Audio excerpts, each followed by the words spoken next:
आज हम ईवीएस का नया टॉपिक जल्द शुरू करने जा रहे हैं। ये टॉपिक बहुत इंपॉर्टेंट है। इससे हर साल यूपी टेट के एग्ज़ाम में एक क्वेश्चन ज़रूर आता है और आज मैं आपको हेडिंग वाइज ऐसे कॉन्सेप्ट के साथ पढ़ाने जा रही हूँ जो एग्ज़ाम में आज तक 10 ईयर्स में आया हुआ है और जो इम्पोर्टेंट है। तो प्लीज़ ये वीडियो स्किप मत करिएगा और इस वीडियो को पूरा देखिएगा तो आपका जल्द टॉपिक पूरा तैयार हो जाएगा। तो आइए शुरू करते हैं पहले नंबर से। पृथ्वी पर जल एवं स्थल की मात्रा। पृथ्वी की सतह पर लगभग 71% भाग जल से ढका हुआ है। ठीक है, ये सब इम्पोर्टेंट है। आज मैं जितना पढ़ा रही हूँ ये क्वेश्चन सब आया हुआ है। लगभग 29% भाग स्थल का है। ठीक है, 71% भाग जल से भरा है और 29% भाग स्थल है। ठीक, कुल जल में 97% खारा जल है। याद रखिएगा, पृथ्वी पे जितना भी जल है उसमें 97% जो जल है वो खारा जल है और 3% ऐसा है जो मीठा जल है। ठीक है, सिर्फ 3% पृथ्वी पे पानी ऐसा है जो मीठा जल है और उसमें से भी केवल 1% पानी जो है हमारे पीने योग्य है। ये क्वेश्चन आता है सॉरी, बहुत इंपॉर्टेंट है, ध्यान दीजिएगा। दूसरा है जल दिवस कब मनाया जाता है, तो 22 मार्च को। ठीक है, जल दिवस कब मनाया जाता है, 22 मार्च को, याद रखिएगा।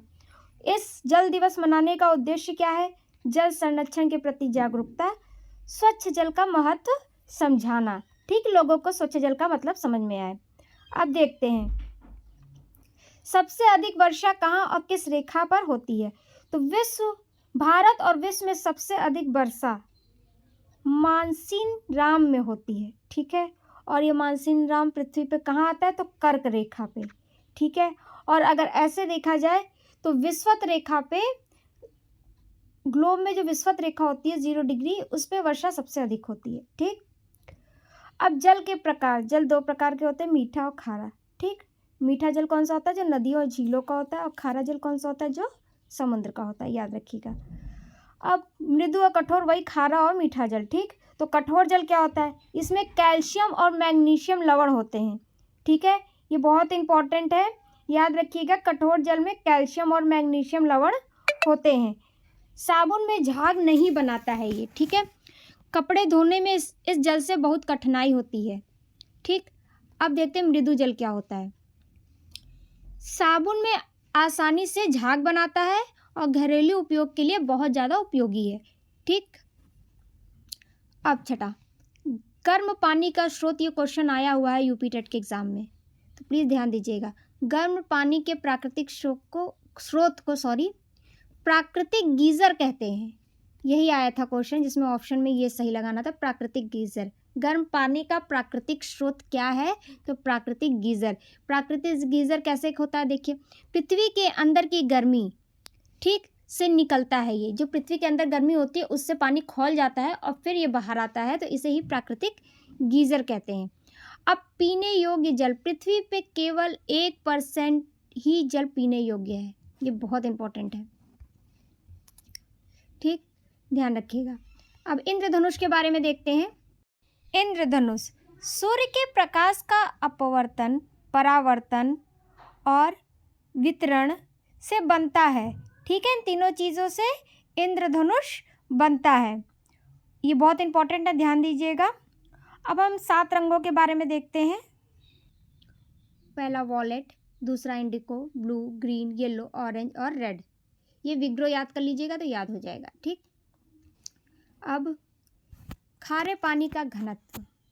खारे पानी में लवण होने से घनत्व अधिक होता है। ठीक है, ये लाइन बहुत इंपॉर्टेंट है। इसलिए भारी वस्तुएं भी आसानी से नहीं डूबती। इसी कारण समुद्र में तैरना आसान होता है, समुद्र में लोग जल्दी नहीं डूबते हैं। ठीक, क्योंकि लवणता की मात्रा बहुत अधिक होती है। मित्र सागर से क्वेश्चन आता है। ठीक, ये क्या है देखते हैं। यह एक खारे पानी की झील है, इजराइल और जॉर्डन के बीच स्थित है। ठीक है, ये बहुत इंपॉर्टेंट है, याद रखिएगा। खारे पानी की झील है, इजराइल और जॉर्डन में स्थित है। इसकी विशेषता क्या देख लेते हैं। दुनिया का सबसे अधिक खारा जल यही है। ठीक, इसमें नमक की मात्रा बहुत अधिक है, इसलिए इसमें कोई जीव, मछली आदि तक नहीं रहते। ठीक, इसीलिए इसे मृत सागर कहा जाता है। ठीक, अब इसमें नमक की मात्रा अधिक है तो इसमें कोई डूब भी नहीं सकता, याद रखिएगा। अब सबसे इम्पोर्टेंट क्या है, इसका घनत्व तो सबसे अधिक होता है क्योंकि इसमें नमक की मात्रा बहुत ज़्यादा है, इसलिए इसमें कोई भी व्यक्ति आसानी से नहीं डूबता, तैरता रहता है। ठीक, ये एग्ज़ाम ओरिएंटेड लाइन है, याद कर लीजिएगा। देखिए एग्ज़ाम में आया हुआ है तो फिर से एक बार एग्ज़ाम ओरिएंटेड लाइन में दे रहा है। मृत सागर में अत्यधिक लवणता होने के कारण व्यक्ति आसानी से तैर सकता है।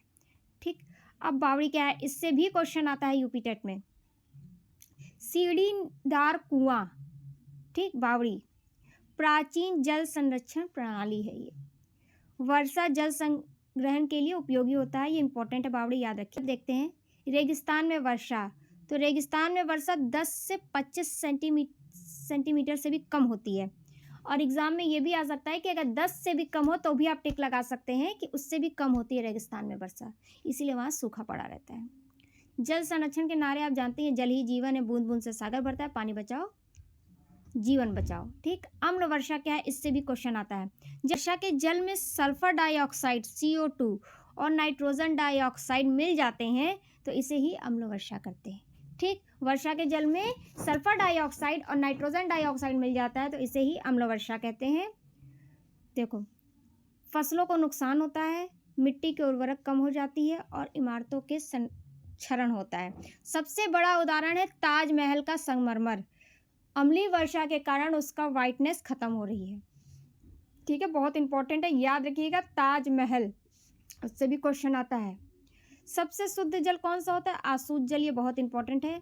आसूत जल, डिजिटल वाटर, सबसे शुद्ध पानी होता है। ठीक, अब देखेंगे BOD, पानी में उपस्थित सूक्ष्म जीवों द्वारा ऑक्सीजन की मांग। ठीक, यही होता है BOD। यदि BOD ज़्यादा है तो पानी अधिक दूषित होगा। ठीक, अगर BOD कम है तो पानी कम दूषित होगा, याद रखिएगा। यह जैविक प्रदूषण को दर्शाता है। ठीक, अब COD क्या होता है, केमिकल ऑक्सीजन डिमांड, पानी में उपस्थित रासायनिक पदार्थ को ऑक्सीजनीकरण करने के लिए आवश्यक ऑक्सीजन।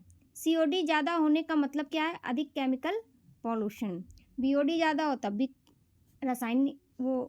BOD ज़्यादा हो तो पानी प्रदूषित होगा और COD ज़्यादा हो तो केमिकल पोल्यूशन ज़्यादा होगा। अब DO क्या होता है, डिजॉल्व ऑक्सीजन, पानी में घुली हुई ऑक्सीजन अगर अधिक है तो पानी साफ और जीवों के लिए अच्छा है। ठीक, ऑक्सीजन अधिक है तो, और कम है तो जलीय जीवों के लिए वो खतरनाक है। भारत का सबसे प्रदूषित नदी, वेरी वेरी इंपॉर्टेंट, यमुना नदी है। ये क्वेश्चन कई बार यूपी टेट के एग्जाम में आया है, विशेषकर दिल्ली क्षेत्रों में। ठीक, कृत्रिम वर्षा, इसे क्लाउड सीडिंग भी कहते हैं। ठीक, ये लाइन बहुत ज़रूरी है, क्लाउड सीडिंग, इसमें सिल्वर डाइऑक्साइड छिड़का जाता है। ठीक, तब कृत्रिम वर्षा होती है। अब देखो इसकी प्रक्रिया क्या होती है, बादलों में रसायन मिलाया जाता है, जलकण भारी होकर वर्षा के रूप में गिरते हैं। ठीक, अब दूषित जल से होने वाले रोग बहुत इंपॉर्टेंट है, इससे भी क्वेश्चन आता है। हैजा है, टाइफाइड है, डायरिया है, पीलिया है, सब दूषित जल से होता है। ठीक, महासागर का लवण, महासागर में नमकीन क्यों होता है पानी उसका, सागरों का, क्योंकि उसमें NaCl मिला होता है, सोडियम क्लोराइड। ठीक, इसी कारण से।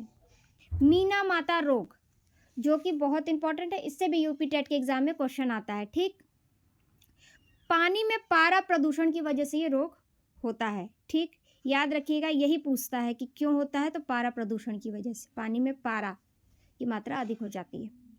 प्रभावित क्या होता है इससे, तंत्रिका तंत्र पे असर पड़ता है, शरीर का संतुलन बिगड़ने लगता है। ठीक है, अब बर्फ पिघलने पर आयतन, जब बर्फ पानी में तैर रही होती है और पिघलती है तो पानी का स्तर वही रहता है, सेम रहता है। ठीक, यानी कुल आयतन में कोई खास बदलाव नहीं आता है। क्यों, बर्फ पिघलने पे भी पानी में जितना डूबी होती है उतना ही पानी विस्थापित करती है, पिघलने पे ही उतना ही पानी बनता है, इसलिए लेवल सेम रहता है। अब ठीक है, अब मैंने आपको ये पूरा पढ़ा दिया, इसमें सब कुछ इंपॉर्टेंट है, कुछ भी ऐसा नहीं है जो मैंने पढ़ाया हो अभी जल टॉपिक में और उससे क्वेश्चन ना आया हो। ठीक, अब फिर भी मैं आपको जो जल टॉपिक से कई बार रिपीट हुए हैं क्वेश्चन, उसको मैं आपको बता रही हूँ। 71% जल, 29% स्थल, 1% पीने योग्य जल। जल दिवस 22 मार्च को मनाया जाता है। सबसे अधिक वर्षा मानसिन राम में होती है। सबसे प्रदूषित नदी यमुना नदी होती है। ठीक, और आर्टिफिशियल एवं सिल्वर डाइऑक्साइड के कारण होता है।